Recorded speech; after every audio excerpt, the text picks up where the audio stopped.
धन्यवाद यीशु, hallelujah, thank you Jesus. धन्यवाद यीशु। पिता परमेश्वर तो महान परमेश्वर है, खुदावंद तो महिमा के योग्य परमेश्वर है। मैं तेरी तारीफ करता हूँ खुदावंद आज के दिन के लिए। खुदावंद तेरा धन्यवाद करता हूँ खुदावंद कल की शोभा यात्रा के लिए परमेश्वर, जो तूने अपनी हाथों में लेके चलाया परमेश्वर। और तेरे बड़े जलाल को हम सब ने देखा परमेश्वर। मैं तेरी तारीफ करता हूँ खुदावंद, तू महिमा के योग्य परमेश्वर है। धन्यवाद यीशु, हालेलुया। सब जन अपने हाथों को उठाओ और परमेश्वर के नाम का थैंक्स करो, उसके बड़े जलाल के लिए, उसके बड़े बड़े कामों के लिए, अद्भुत कामों के लिए। सच में हमने उसकी बहुत बड़ी ग्रेस देखी है। खुदावन का बहुत बड़ा हाथ जो हमारे ऊपर है वो हमने देखा है परसों। तारीफ करो सब जन, और आज के दिन के लिए धन्यवाद करो। खुदावन ने आपको नया दिन दिया। रबा शांदा ले बेंदे रखों दोनों मो यारबा सांदा लबा रिबा बाबा बाबा रे बेंदे ने में यारबा खांदा लबा रोसों दोनों मो रे बेंदे ने में यारबा सांदा ले बेंदे ने में। धन्यवाद यीशु, हालेलुया। प्रभु यीशु मसीह के सामर्थ्य नाम में मांगते हैं, आमीन आमीन। स्वागत है आपका परमेश्वर की हजूरी में। जोर से उसके नाम की तारीफ करो तालियों के साथ। खुदावन के नाम का धन्यवाद करो। एक तो आज के दिन के लिए और अपने आप के लिए धन्यवाद करो, दूसरा उस महान शोभा यात्रा के लिए धन्यवाद करो सब जन।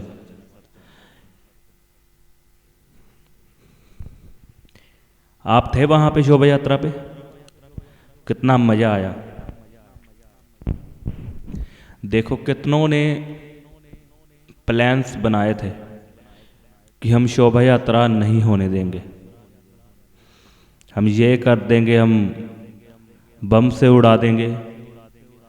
लेकिन वो परमेश्वर जिसको हम मानते हैं वो सब कुछ जानता है, वो सब कुछ डिस्ट्रॉय करता है। शैतान के जितने मर्जी प्लान्स हो खुदावन ने नाश किए हैं। सच में ज़बरदस्त थी वहाँ पे परमेश्वर की हजूरी, महान थी। खुदावन का जलाल देखा है हमने। जो जो वहाँ पे था उन्होंने देखा है कौन कौन से काम हुए। तारीफ कर दो परमेश्वर की जोर से तालियों के साथ। अभी तो क्रिसमस बाकी है। हैप्पीएस्ट शोभा यात्रा एंड हैप्पीएस्ट क्रिसमस। मैंने कहा अभी क्रिसमस बाकी है। जैसे फिल्म रिलीज होने से पहले ट्रेलर रिलीज होता है, शोभा यात्रा वो थी। अब पूरी फिल्म बाकी है। और फिर पोस्ट क्रेडिट सीन आता है जब फिल्म ख़त्म हो जाती है, जब क्रेडिट सीन आता और है, फिर उसी फिल्म का अगला पार्ट दिखाते हैं, उसका टीज़र दिखाते हैं। वो नए साल पे होगा, नए साल की मीटिंग पे वो अगले साल का टीज़र होगा फिर। आमीन। परमेश्वर सच में बहुत महान है। और मुझे परमेश्वर के दास का वहाँ पे शोभा यात्रा पे एक मैसेज बहुत अच्छा लगा। उन्होंने कहा अपने विरोधियों को माफ़ करो। इमेजिन करो उनका कितना विरोध हुआ है, उनके पुतले तक जला दिए। इमेजिन करके देखो, अगर कोई भी बंदा होता वो एक्शन लेता, वो कभी ये प्रचार ना करता कि अपने दुश्मनों को माफ़ करो। लेकिन वो परमेश्वर के दास ने वहाँ पे वो प्रचार किया, वो मैसेज दिया जिससे लोग हिल गए। उन्होंने कहा माफ़ कर दो अपने विरोधियों को। इमेजिन करो इतनी बड़े लेवल पे जो गलती गुनाह होते हैं उन्होंने वो माफ़ किए हैं। आज हम एक छोटे से गुनाह माफ़ नहीं करते एक दूसरों के। अगर हमारा पड़ोसी ज़्यादा पानी गिरा देता है हमारे घर के आगे तो हम उन्हें छित्तर मारने लग जाते हैं। हमारे अंदर माफ़ी वाला स्पिरिट नहीं है या आदत नहीं है। अगर आप बड़े रिजल्ट देखना चाहते हो अपनी लाइफ में तो हमें माफ़ करना होगा। इतनी बड़ी शोभा यात्रा निकालनी आसान नहीं है, इसमें परमेश्वर की ग्रेस चाहिए। इतनी बड़ी मिनिस्ट्री करनी आसान नहीं है, खुदावन की ग्रेस चाहिए। इस लेवल की ग्रेस ऐसे नहीं आती, ये तभी आती जब लोग इग्नोर करते हैं अपने विरोधियों को और उन्हें माफ़ करते हैं। जो हर एक विरोधी को गिन गिन के उन्हें शराब देता है या उनके लिए कुड़कुड़ाता है, उनकी और बेइज्जती करता है, चाहे वो पर्सनल करते हैं, लेकिन इतनी बड़ी ग्रेस नहीं आती। वो कभी भी भीड़ में नहीं जा पाते। हाँ कोई बुलाए थोड़ी देर के लिए वो अलग बात है, लेकिन अपनी खुद की मेहनत से वो कामयाब कभी नहीं हो पाते इस लेवल का। लोग आशीष लेना चाहते हैं लेकिन अपने दुश्मनों को माफ़ नहीं करना चाहते। अरे जब आप अपने दुश्मनों को माफ़ करते हो, खुदाबंद आपके पापों को माफ़ करता है। और जब आपके पाप माफ़ होते हैं, फिर जब आप प्रार्थना करते हो, खुदाबंद आपकी प्रार्थना को सुनता है। कईयों को यही नहीं मालूम कि मेरी प्रार्थना क्यों नहीं सुन रहा परमेश्वर, क्योंकि जब आप अपने विरोधियों को माफ़ नहीं करते, आपके पाप भी वहाँ पे जमा हो जाते हैं, रुक जाते हैं। आप पापों के कर्जदार हो जाते हैं, क्योंकि खुदाबंद उन्हें माफ़ नहीं करता। जब आप अपने विरोधियों को माफ़ कर दोगे, आपके पाप ऑटोमेटिक माफ़ हो जाएंगे। जब आप किसी का पाप क्षमा करोगे, आप सह लेते हो, खुदाबंद आपके पाप क्षमा कर देता है, और फिर आप प्रार्थना करते हो, आपकी प्रार्थना सुनी जाती है। लेकिन ना जी, हमने तो पाप माफ़ करने नहीं। हम बहुत समझदार बन जाते हैं ना कभी कभी। अगर किसी ने 10 रुपये मारे हैं तो हम 10 रुपये उससे कैसे निकालते हैं ये मालूम है। एक 10 रुपये के लिए इतना लोग लड़ते हैं ना। 500 बचाने वाले लोग कभी आगे नहीं बढ़ते। कभी भी नोट करना इस बात को। वो अपने आप को महान समझते हैं, चालाक समझते हैं कि हमने 500 बचा लिया। वो लाखों में कभी नहीं जाते। माफ़ करना सीखो। आपके घर में कोई गलती करता हो, उन्हें माफ़ करो। आपके पड़ोसी अगर गलती करते हैं, क्योंकि सबसे ज़्यादा लड़ाई पड़ोसियों की होती है आपस में। उसने पानी यहाँ पे गिरा दिया, उसने कपड़े यहाँ पे डाल दिए, उसने ये कर दिया, उसने झाड़ू यहाँ पे नहीं लगाया, ये वो, और बोलने लग जाते हैं। इनको जब तक आप कंट्रोल नहीं करोगे, आप आगे कैसे बढ़ोगे। अभी तो बहुत कुछ है दुनिया में, लोगों ने बहुत विरोध करना है, क्योंकि यीशु मसीह ने पहले ही कह दिया कि जब तुम सुसमाचार सुनाओगे, वो तुम्हें जेल में लेकर जाएंगे, तुम पे झूठे आरोप। आइए आप देखो, कई ढोल बजाते हैं जो क्रिसमस मना रहे हैं, और दूसरे जाति के लोग आके उन्हें जेल में ले जाते हैं, झूठे आरोप लगाते हैं कि ये तो धर्म परिवर्तन कर रहे हैं। अब एक बात बताओ, क्लब में डांस होते, गंदे गंदे गाने चलते हैं, वहाँ पे क्यों नहीं रोक लगाते ये लोग? क्योंकि वहाँ पे मार पड़नी है, गार्ड्स खड़े होते हैं, उन्होंने मारना है इनको, वहाँ पे इनका बस नहीं चलता। जब वोटों का टाइम आता है, इन्हीं दिनों में ढोल बजते हैं, दारू चलती है, मीट चलता है, तब ये कुछ नहीं करते, क्योंकि वहाँ से मार पड़ेगी। अगर ये एक करपान मारेंगे, वो 10 मारेंगे आगे से। लेकिन क्रिश्चियन लोगों पे अटैक क्यों करते हैं? क्योंकि क्रिश्चियन लोग कुछ नहीं कहते, वो माफ़ करते हैं, वो लोगों के सहारे चलते हैं, जैसा कानून में लिखा है वो वैसा करते हैं। और दूसरे जाति के लोग कानून की कितनी बात मानते हैं, ये आपको और मुझे मालूम है। वो तो अपना ही कानून बनाना चाहते हैं, जो कभी नहीं बनेगा, चाहे जितना मर्जी दम लगा लें। परमेश्वर ने कुछ रूल्स बनाए धरती पे, अगर उनको तोड़ के आगे बढ़ोगे, वो जातियां तक ख़त्म कर देता है। मैं आपको सच में बता रहा हूँ, कुछ जातियां आपको दिखने वाली नहीं आने वाले समय में। सच में आपको बता रहा हूँ, जितना विरोध करना है कर लो, वो गायब कर देता है। जो लोग उसके खिलाफ खड़े होते हैं उन्हें गायब कर देता है। ये काम है खुदा का, हमारा काम नहीं। हमने आगे से कृपाने नहीं निकालनी। हाँ, अपना बचाव जरूर करना है, समझदारी से चलना है, कानून का सहारा लेना है, लेकिन अंदर से दिल से माफ़ करना है। वो कहते हैं रंजिश, पंजाबी में बोलते, वो नहीं रखनी। अपने मन में बात रखनी कि जब मुझे वहाँ पे मिलेगा मैं मार दूंगा, वो चीज़ नहीं आपने रखनी, चाहे आपकी जान तक चली जाए। जब कोई आपका विरोध कर रहा है, अपना बचाव करो। कोई मार रहा है, अपने आप को बचाओ, तब कुछ ना कुछ करो। ये नहीं कि आप मरने के लिए तैयार हो जाओ। खुदावन ने हमें कुर्बान होने के लिए नहीं भेजा, बलि चढ़ने के लिए नहीं भेजा। क्योंकि पौलुस भी ऐसा करता था, उसने ये नहीं कहा कि मुझे कोई मारने आए और मैं आगे खड़ जाऊंगा, ये ले मुझे मारते। ऐसा भी नहीं बनना। वहाँ पे अपना बचाव करो, कानून का सहारा लो, अपने हाथों का सहारा लो, लेकिन दिल में बात मत रखना कि अब ये कहीं मुझे मिलेगा मैंने मार दूंगा। पूरी जाति से नफरत मत करने लग जाना, उन्हें माफ़ कर दो वहीं पे। और देखना फिर जब खुदाबंद काम करेगा ना, फिर न्यूज़ चैनल में आएंगे ये लोग, न्यूज़ चैनल्स पर आएंगे। कईयों की बातें आ रही हैं, आपने देखा होगा। ये लड़कियों का धंधा करता है। सुनी होगी आपने न्यूज़। कैसा क्यों हो रहा है ऐसा? पहले क्यों नहीं हुआ? जब यीशु मसीह से पंगा लिया तभी क्यों हुआ? कई लोग जेल जा रहे हैं, क्यों? आप तो अच्छे काम करते थे, गरीबों का हक दिलाना, लेकिन ये कहाँ से आ गया बीच में धर्म, ईसाइयों के खिलाफ बोलना? और क्या मिला बोल के? डाउनग्रेड ही हुए हो। कोई बड़ा तीर नहीं मारा आपने। तो हमारा काम है माफ़ करना। आमीन।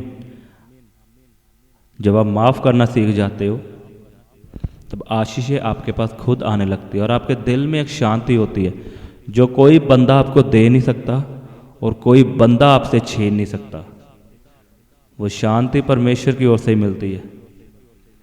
आमीन। कितने जन तैयार है अपने दुश्मनों को माफ़ करने के लिए? आपके दुश्मन तो अभी नॉर्मल है, पड़ोसी आपके दुश्मन, घर में भाई बहन दुश्मन, आपस में पासरों की बनती नहीं है। अगर एक दास ने उसको कुछ बोल दिया, दूसरा दास पूरा अपनी एनर्जी लगाएगा उसको दिखाने में कि मैं भी कुछ हूँ। तो कौन कौन तैयार है फिर माफ़ करने के लिए? अगर आप तैयार हो, खुदाबंद आपको शांति देगा और वो शांति सदा की होगी, वो पीस सदा का होगा प्रभु यीशु मसीह के नाम में। अपने हाथों को उठाओ, अपने विरोधियों को याद करो, उनसे माफ़ी मांगो, परमेश्वर से माफ़ी मांगो। अगर आपके भाई बहन हैं, जब अपनी चर्च के मेंबर से नाराज़ हो, अपने पास्टर से नाराज़ हो, उनको मिलो जाके। अगर सॉरी बोल सकते हो सॉरी बोलो, लेकिन दिल से माफ़ करना। करो करो माफ़ अपने दुश्मनों को, मेल मिलाप करो। रबा बाबा बाबा बाबा शानदार ले बेन देने में जो शैतान आपको तोड़ना चाहता है आपकी संगति से, आपकी चर्च से, मैं शैतान की हर योजना नाश करता हूँ, क्योंकि शैतान इन्हीं दिनों में काम करता है चर्च के लोगों पर। क्योंकि इन दिनों में परमेश्वर के बड़े बड़े काम होने होते हैं। वो कभी मीडिया टीम में कुछ करेगा, कभी किसी में करेगा, कभी स्किट में कुछ करेगा। मैं हर शैतान की योजना प्रभु यीशु मसीह के सामर्थ्य नाम में कैंसिल करता हूँ और खुदावन का प्रेम आपके अंदर भर जाए और आपकी आत्मिक आंखें खुल जाए और आप जान पाओ कि ये सब शैतान कर रहा है परमेश्वर की योजना खराब करने के लिए। और मैं बोलता हूँ शैतान की हर योजना प्रभु यीशु मसीह के सामर्थ्य नाम में कैंसिल है, in the mighty name of Jesus. करो करो प्रार्थना सब जन, अपने दुश्मनों को माफ करो, मेल मिलाप करो जिनके साथ आपकी बनती नहीं है। रबा बाबा बाबा बाबा शांदा ले बेंदने रोको दोनों मो यारबा सांदा रोसो हांदा लबा रिबा बाबा बाबा रे बेंदने में खुदावन की शांति आपके जीवन में आ रही है। आप अपने दिल में अभी शांति पा रहे हो। डिप्रेशन खत्म हो रहा है प्रभु यीशु मसीह के सामर्थ्य नाम में। आपका माहौल आसपास अशांत था, लेकिन इस प्रार्थना के बाद आपका माहौल शांत होगा। आपके दोस्तों में, आपकी संगति में, आपकी चर्च में शांति आएगी प्रभु यीशु मसीह के सामर्थ्य नाम में। रापा पापा पापा पापा पापा करो करो प्रार्थना सब जन, माफ़ करो अपने दुश्मनों को। अभी भी कुछ लोग हैं जो माफ़ नहीं कर रहे। निकाल दो दिल से बातें, कुछ नहीं रखा इन सब में। यह डिप्रेशन को और बीमारियों को पैदा करती है। याद रखना, जो लोग ज़्यादा सोचते हैं कि मैं उससे बदला लूँगा, जो कुड़कुड़ाते हैं, वही लोग बीमार होते हैं। वही लोग बड़ी बड़ी बीमारियों का शिकार होते हैं, वही डिप्रेशन में जाते हैं। जो माफ़ कर देते हैं, कभी नोट करना, वो कभी बीमार नहीं होते। जो कहते हैं ना, वो जो खुले दिल के होते हैं वो बीमार ही नहीं होते। माफ़ करो।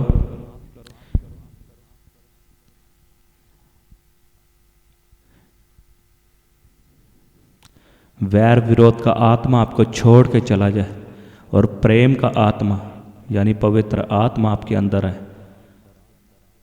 पहला फल प्रेम है। रापा पापा पापा पापा शानदार बेंदने रोखों दोनों को यारा बखान डालबा। बीमार अपने हाथों को उठाओ, अपने आप के लिए प्रार्थना करो। बोलो मेरा शरीर पवित्र आत्मा का मंदिर है, मेरे शरीर में पवित्र आत्मा रहता है। बोलो बीमारी तेरा कोई अधिकार नहीं। मैं तो ये हुक्म देता हूँ, तो ये आज्ञा देता हूँ, प्रभु यीशु मसीह के नाम में चली जा। बोलो प्रभु यीशु मसीह के सामर्थ्य नाम में चली जा। बोलो ये बीमारी चली जा, get out in Jesus mighty name. बोलो प्रभु यीशु मसीह के सामर्थ्य नाम में हर बीमारी, हर तरह का रोग यीशु के नाम में चला जाए। अपनी बीमारी का नाम लो और यीशु मसीह के नाम में डांटो, उसे कमांड करो, आउट करो in the name of Jesus Christ. मैं आपके जीवन में चंगियाई बोलता हूँ, आपके शरीरों में चंगियाई बोलता हूँ, आपकी आंखों पे चंगियाई बोलता हूँ, आपके कानों पे चंगियाई बोलता हूँ, आपके लीवर पे चंगियाई घोषित करता हूँ। प्रभु यीशु मसीह के सामर्थ्य नाम में चंगे हो जाओ। प्रभु यीशु मसीह के सामर्थ्य नाम में चंगे हो जाओ। यीशु मसीह के नाम में चंगे हो जाओ। Be healed in Jesus mighty name. आपके मुंह के रोग चंगे हो जाएं, आपके मुंह के छाले चंगे हो जाएं प्रभु यीशु के नाम में। आपका फीवर, आपके गले का दर्द प्रभु यीशु के नाम में खत्म। अपने गले पे हाथ रखो और मैं कमांड करता हूं इस दर्द को आपको छोड़ के चला जाए in the name of Jesus Christ. रबा बाबा बाबा बाबा शानदारे बेंदे ने रोखोंदो नो को यारा बखंदा लबा रिबा बाबा बाबा बाबा बाबा बाबा रे बेंदे ने के रोखोंदो नो को यारा बखंदा लबा रबा बाबा बाबा बाबा शानदार रोखोंदो नमो रिबा बाबा बाबा बाबा रे बे बे बे सेंदे दे में रबा शखारा बा शखारे बेंदे में। गैर भाषा में प्रार्थना करो और अपनी चंगियाई को ग्रहण करो। अभी यीशु के नाम में चंगे हो जाओ। प्रभु यीशु के नाम में चंगे हो जाओ। Be healed, be healed, be healed in Jesus name, be healed in Jesus name. बोलो उसके कोड़े खाने से मैं चंगा हो चुका हूँ, यीशु के मार खाने से मैं चंगा हो चुका हूँ। बोलो बोलो सब जन, और इस वचन को बोलते हुए अपनी चंगियाई को रिसीव करो, ग्रहण करो अपनी चंगियाई को इन वचनों को बोलते हुए कि उसके कोड़े खाने से मैं चंगा हो चुका हूँ। धन्यवाद यीशु, धन्यवाद यीशु, धन्यवाद यीशु, धन्यवाद यीशु, धन्यवाद यीशु। हालेलुया। थैंक्स करो सब जन तालियों के साथ। परमेश्वर के नाम की महिमा करो, उसके नाम का धन्यवाद करो। हालेलुया। Thank you Jesus. खुदाबंद तू महान परमेश्वर है, तू महिमा के योग्य परमेश्वर है। खुदाबंद तेरे नाम की मैं तारीफ करता हूँ। तेरे लोगों के लिए खुदाबंद, बड़े बड़े कामों के लिए, बड़े जलाल के लिए खुदाबंद, इन चंगियाइयों के लिए, इस प्रार्थना के लिए परमेश्वर पिता, तू सदा मेरी प्रार्थना को सुनने वाला परमेश्वर है खुदाबंद। धन्यवाद यीशु। मैं इस प्रार्थना को प्रभु यीशु मसीह के सामर्थ्य नाम में मांगता हूँ। आमीन, आमीन। सबको जय मसीह की। हालेलुया।